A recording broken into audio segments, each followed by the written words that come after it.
బైన్సా పట్టణంలో doctor BR Ambedkar 135వ జయంతి వేడుకలు Mudhol MLA power Ramarao Patel ఆధ్వర్యంలో అత్యంత వైభవంగా జరిగాయి.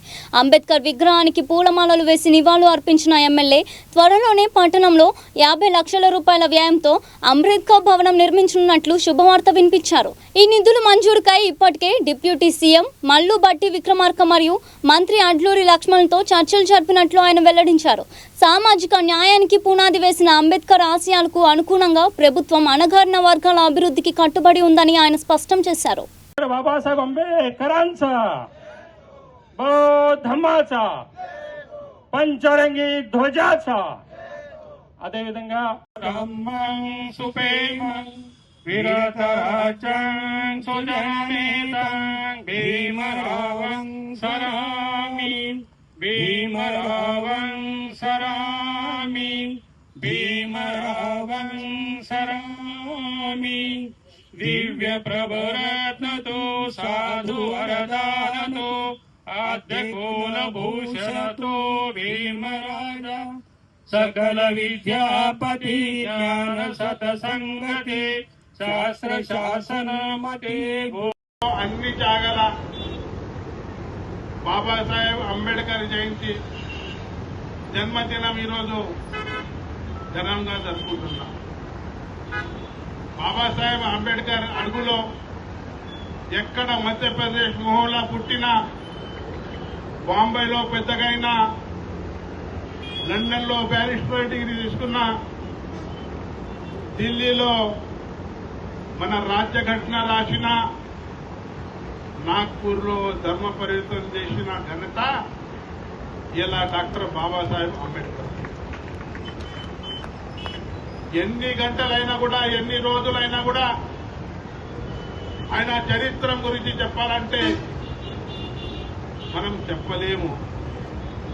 ఎందుకంటే దేశానికి చేసిన ఘనత, మన రాజ్య ఘటన రాసిన వ్యక్తి.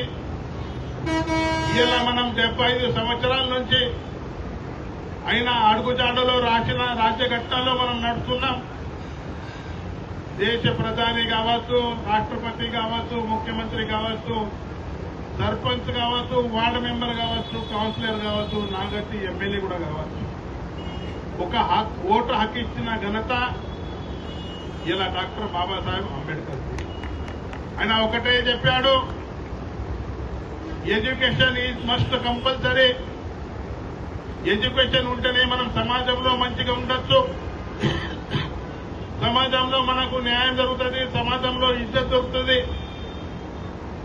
ఇంకా కూడా మనల్లా 75 సంవత్సరాల తర్వాత కూడా మార్పులు కంపల్సరీ రావాలి. మార్పులు అయితేనే మన దేశం బాగుపడుతుంది. ఆయన రాసిన రాజ్య ఘటన పేరు అమరాజీవన్ ఉంటుంది.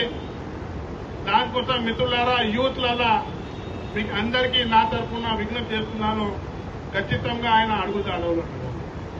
ఇక ఇంకొక విషయం అంటే, మా భారతీయ జనతా పార్టీ ప్రధానమంత్రి నరేంద్ర మోదీ గారు అయిన తర్వాత 75 సంవత్సరాల లోపట్లో పార్లమెంట్ లో డాక్టర్ బాబాసాహెబ్ అంబేద్కర్ చిత్రపటాన్ని ఎవరు కూడా పెట్టలేదు. కానీ మా ప్రధానమంత్రి నరేంద్ర మోదీ అయిన తర్వాత మొట్టమొదటిసారి భారత రత్న బాబాసాహెబ్ అంబేద్కర్ చిత్రపటాన్ని అక్కడ ఏర్పాటు చేశాడు. అదేవిధంగా ఆయన ఎక్కడ పుట్టాడు, మొహల్లా పుట్టాడు, బాంబేలో చదువు నేర్చాడు, ఇంగ్లాండ్ లో బ్యారిస్టర్ డిగ్రీ తీసుకారు, ఢిల్లీలో రాజ్య ఘటన రాశాడు, నాగ్పూర్లో ధర్మ పరివర్తనం చేశారు. ఆ 5 జాగాలు కూడా ఇలా పచ్చరత్న ఏదైతే మనం అంటాం, ఆ 5 జాగాలు కూడా 200 కోట్లతోని, 1000 కోట్లతోని చక్కగా మ్యూజియం ఏర్పాటు చేసిన ఘనత మన భారతదేశ ప్రధాని అని సభాముఖంగా మీకు అందరికీ తెలియజేస్తున్నాను. అదేవిధంగా నేను మొన్న అసెంబ్లీ నడిచేటప్పుడు మన గౌరవ ఉప ముఖ్యమంత్రి గారు మల్లు భట్టి విక్రమార్క గారు, అదేవిధంగా ఎస్సీ కార్పొరేషన్ మంత్రి అడ్లూరు లక్ష్మణ్ కుమార్ గారికి నేను విజ్ఞప్తి చేశాను. సార్, నిర్మల్ జిల్లాలో నిర్మల్లో పెద్ద ఎత్తున మీరు అంబేద్కర్ భవన్ కట్టారు. మేమేం పాతకం చేశాము? మా దగ్గర కూడా నియోజకవర్గం ఉంది, బయట ఉంది. మేము మహారాష్ట్రలో అయితే లేమా, తెలంగాణ ఉన్నారా అని చెప్తే బ్రదర్ అట్లా అనుకుని సార్ నాకు 50 లక్షలతోనే అంబేద్కర్ భవన్ నిర్మాణం కావాలా, మా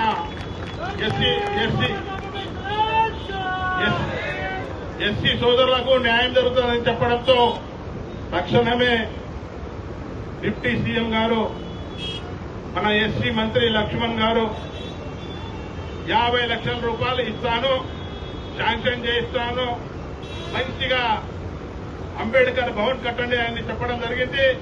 కొన్ని రోజుల్లో కూడా దాని ప్రొసీడింగ్ తీసుకొచ్చి మా ఎస్సీ సోదరులకు ఒక గిఫ్ట్ ఇస్తానని సభాముఖంగా మీకు తెలియజేస్తున్నాను. అదేవిధంగా మీరు అందరికీ నా విజ్ఞప్తి, ఏదైతే ఆయన అడుగుజాడలో నడాలా ఆ అడుగుజాడలో నడుస్తేనే చాలా మంచిగా మీకు తెలియజేస్తూ ఈరోజు మహేష్, మా చింతపండు మహేష్ ఎంత ఆదర్శమైన చెప్పిండు. ఖచ్చితంగా అడుగుజాడలో నడాలని కోరుకుంటూ ఈ అవకాశం ఇచ్చిన పెద్దలకు